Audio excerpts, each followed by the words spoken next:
क्या साइंस और technology humanity के लिए खतरनाक है? क्या दुनिया का सबसे खूंखार प्राणी इंसान है? यकीन मानो, डायनासोर, एनाकोंडा, हाइना और ब्लैक माम्बा से भी ज्यादा खतरनाक प्राणी इस धरती पे मौजूद है, जो बहुत जल्द इस पूरी दुनिया को नष्ट कर देगा। मैं आपको इस वीडियो में साइंस, टेक्नोलॉजी और इंसानों का असली चेहरा दिखाने वाला हूँ, जो इतिहास में ना तो आपने कभी पढ़ा होगा, न कहीं देखा या सुना होगा। ये कोई साई-फाई मूवी नहीं, बल्कि रियलिस्टिक डॉक्यूमेंट्री है। आपको इस वीडियो को पूरा देखना चाहिए। बने रहे हमारे साथ। Welcome to excellence.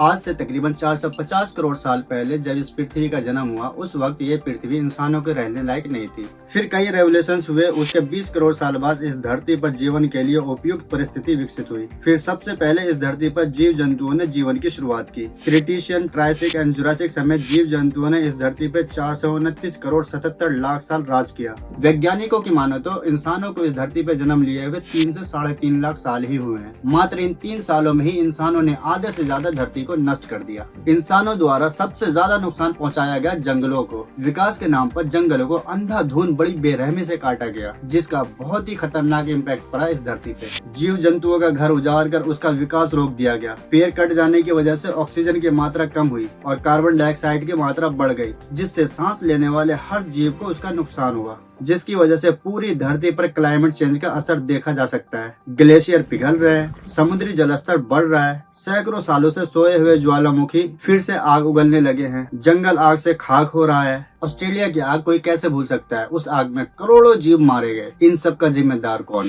इंसान। क्या बिगाड़ा था इन जीवों ने इंसानों का, जो उसकी नस्ल दर नस्ल को खत्म कर दिया गया? पेड़ पौधे, पहाड़, समुद्र, एनिमल्स, ये सब इंसानों के फायदे के लिए ही तो है। फिर भी इंसानों द्वारा इन पे इतना अत्याचार क्यों? हार्वर्ड यूनिवर्सिटी के प्रोफेसर एंड साइंटिस्ट एविल ल्यूएब की माने तो ये धरती बहुत जल्द नष्ट हो जाएगी। उनका सुझाव है, अगर क्लाइमेट चेंज को अभी नहीं रोका गया तो इंसानों को जीवित रहने के लिए किसी और ग्रह की तलाश करनी पड़ेगी। फिजिक्स का साधारण मॉडल कहता है कि हम सब एलिमेंट्री पार्टिकल यानी मूल तत्व से बने हैं, इसलिए प्रकृति के नियमों से हमें छेड़छाड़ करने का कोई अधिकार नहीं है, क्योंकि सभी तत्व फिजिक्स के नियमों के तहत आपस में संबंध बनाते और बिगाड़ते हैं। इंसानों ने ये संबंध बिगाड़ लिया है। इंसानों ने पहाड़ों को तोड़ डाला, पेड़ों को काट डाला, समुद्र को गंदा करके समुद्री जीव और फिशेस को मार डाला, धरती पर रहने वाले जानवरों का शिकार करके उनकी नस्ल दर नस्ल को खत्म कर दिया। विकास के नाम पर दुनिया में जहरीली गैस छोड़कर हवा को जहरीला करके परिंदों को भून डाला। इंसानों ने इस धरती पे कुदरत के सभी रिसोर्सेज पे हमला करने के बाद अब खुद की प्रजाति पे हमलावर है। चंगेज खान, सिकंदर, मुसोलिनी, हिटलर, रशिया और अमेरिका, अगर हम इन 5 की ही बातें करें तो इन 5 ने ही करोड़ों इंसानों को मौत के घाट उतारा।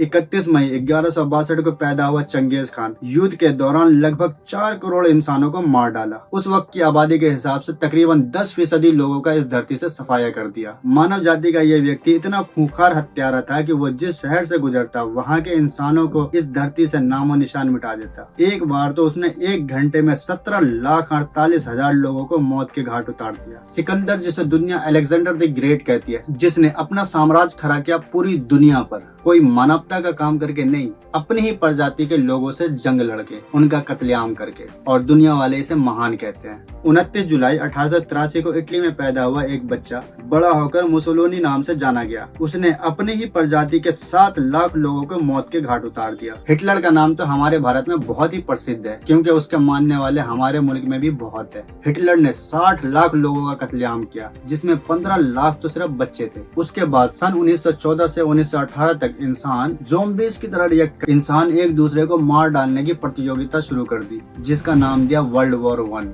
जिसमें 40 मिलियन मानव जाति हताहत हुए। मानव ने ही मानव का खून बहाया। अब तो ये आदत सी बनती जा रही है, क्योंकि अब दुनिया में और कोई प्रजाति बची ही नहीं जिस पे इंसान अत्याचार कर सके। 1939 से 1945 के बीच एक बार फिर से इंसान एक दूसरे पर हमलावर हुए और इस वर्ल्ड वॉर 2 के खूनी प्रतियोगिता में 85 मिलियन लोगों की जान गई। साल था 1945। 6 अगस्त और 9 अगस्त की सुबह जापान के हिरोशिमा और नागासाकी के 20,40,000 मर्द, औरत, बूढ़े बच्चे को चंद घंटों में तड़पा तड़पा कर मार डाला गया। मरने वाला मानव और मारने वाला भी मानव। बेशर्मी की हद तो देखो। जिस वेपन से मानव जाति पर अत्याचार किया गया, उस वेपन का नाम भी इंसानों जैसा ही रखा गया, little boy and fat man. ये अमेरिका द्वारा गिराया गया पहला एटॉम बम था इंसानों के सर्वनाश के लिए। अब तक आपने जितना भी सुना, आपको अंदाजा हो गया होगा कि इस धरती का सबसे वहशी प्राणी कौन है। इंसानों ने इस धरती के सभी प्राणी पर अत्याचार किया, जीव जंतुओं पे, पेड़ पौधे, पहाड़ों पे, हवा में रहने वाले परिंदों पे, जमीन पे रेंगने वाले कीड़े मकोड़ों से लेकर जंगल में रहने वाले जानवर तक, बिलों में रहने वाले जीव से लेकर समुद्र की गहराई में रहने वाले जीव तक। इंसानों द्वारा सभी को नष्ट करने में कोई कसर नहीं छोड़ा जा रहा है। उसके बावजूद इंसान खुद को इस धरती का रखवाला बनने का ढोंग करता है। इंसानों ने इतने लोगों को मारा है कि अगर हम इन सब कत्लेआम को जोड़े तो 2 बार इस धरती से इंसानों का नामो निशान मिट चुका होता। वो तो कुदरत का सिस्टम अब भी ऐसे ही चल रहा है, जितना मर रहा है उससे ज्यादा पैदा हो रहे हैं, वरना कब का इस धरती से इंसानों का नामो निशान मिट चुका होता। इंसानों ने कुदरत के नियम के खिलाफ जंग छेड़ रखी है। अब तो इंसानों को पैदा होने के सिस्टम पे भी अपना कंट्रोल कर लिया है, कॉन्डोम, पिल्स और इंजेक्शन के जरिए। अगर ऐसा ही चलता रहा तो वो वक्त दूर नहीं जब इंसान कुदरत के सभी रिसोर्सेज को नष्ट कर चुके होंगे, और जिन मुल्कों के पास जो भी कुछ थोड़ा बहुत बचा होगा उसकी छीना झपटी शुरू हो जाएगी। ताकतवर मुल्क भेड़िए की तरह उस पर हमलावर होकर उससे छीन लेगा। इसकी शुरुआत कई दशक से जारी है। सीरिया, लेबनान, इराक, अफगानिस्तान के उदाहरण तो मौजूद ही है। ताकतवर मुल्क इन पर ब्लेम लगाकर हमला करते हैं, फिर इनके रिसोर्सेज गैस, ऑयल, पेट्रोलियम, कोयला, तांबा और सोने के भंडार को छीन लेता है। आपको याद होगा इराक और अमेरिका का जंग, जब अमेरिका ने मानव जाति की रक्षा के नाम पर इराक में रासायनिक हथियार होने का दावा करके उस पर हमला किया था और लाखों लोगों को मौत के घाट उतार दिया था। क्या वहाँ से कोई रासायनिक हथियार मिले? जवाब है नहीं। अमेरिका को वहाँ से ऑयल चाहिए था, ऑयल कब्जा करा और उसका मोटिव भी यही था। एक वक्त ऐसा आएगा जब इंसान हवा और पानी के लिए भी जंग लड़ेगा। उस वक्त बहुत कम मुल्कों के पास साफ पानी और साफ हवा मौजूद होगा। इंडिया, पाकिस्तान, अमेरिका, चाइना, इनके कई शहरों में तो अभी ये एयर इंडेक्स CO2 500 के पार चला जाता है। इंसान कुदरत के इन्हीं रिसोर्सेज को पाने के लिए बहुत ही भयानक जंग लड़ेगा, जिसकी आज हम कदर नहीं करते। उस जंग की तैयारी तो अभी से शुरू है। रशिया ने सबसे ज्यादा 5899 परमाणु बम बना लिए। दूसरे नंबर पे आता है अमेरिका, 5244 परमाणु बम।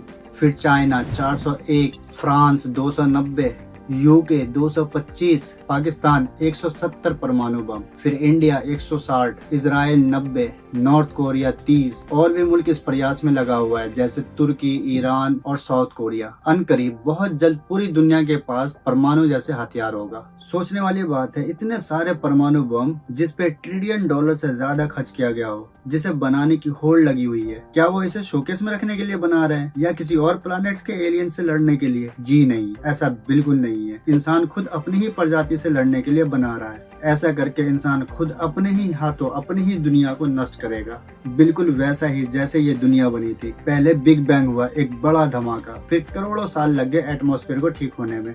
वहीं अब इस धरती का एटमॉस्फेयर इंसानों की वजह से खराब होता जा रहा है। आने वाले चंद सालों में ये धरती मार्च की तरह लाल हो जाएगी और टेम्परेचर इतना बढ़ जाएगा कि इंसानों का खुले में जीना और सांस लेना नामुमकिन हो जाएगा। दुनिया भर में गर्मी की वजह से इलेक्ट्रॉनिक पार्ट्स ब्लास्ट होने लग जाएगा। फिर एक दिन ऐसा आएगा जब दुनिया के सारे मिसाइल और एटम बम्स फट पड़ेगा, जिससे एक बिग बैंग होगा, और ये बिग बैंग धरती के अंत के लिए होगा। कुदरत ने जो बिग बैंग किया था वो इस धरती को बनाने और उसमें जीवन देने के लिए, और इंसानों की वजह से जो बिग बैंग होगा वो जीवन को समाप्त करने और धरती को नष्ट करने के लिए होगा।